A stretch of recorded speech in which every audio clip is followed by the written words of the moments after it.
Public tantrum? Try this calm, no-drama plan.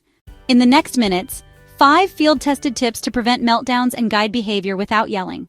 Loud places, bright lights, and surprises can overload an autistic child fast. Routines and predictability lower stress.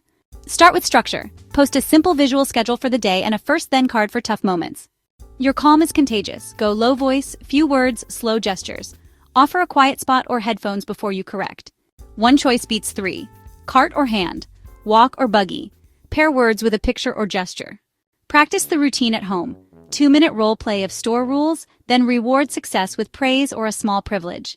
If overwhelm hits, 1. Safety first. 2. Move to a quieter spot. 3. Few words, you're safe. 4. Offer the calming tool. 5. Debrief later. Quick recap. 5. Predictable plan. 4. Co-regulate. 3. Simple choices. 2. Teach when calm. 1. Step-by-step in public. What's your toughest public moment? Comment it. We'll suggest a plan. Want a printable first then and a meltdown checklist? Tap our School and Behavior playlist next and subscribe for calm daily wins.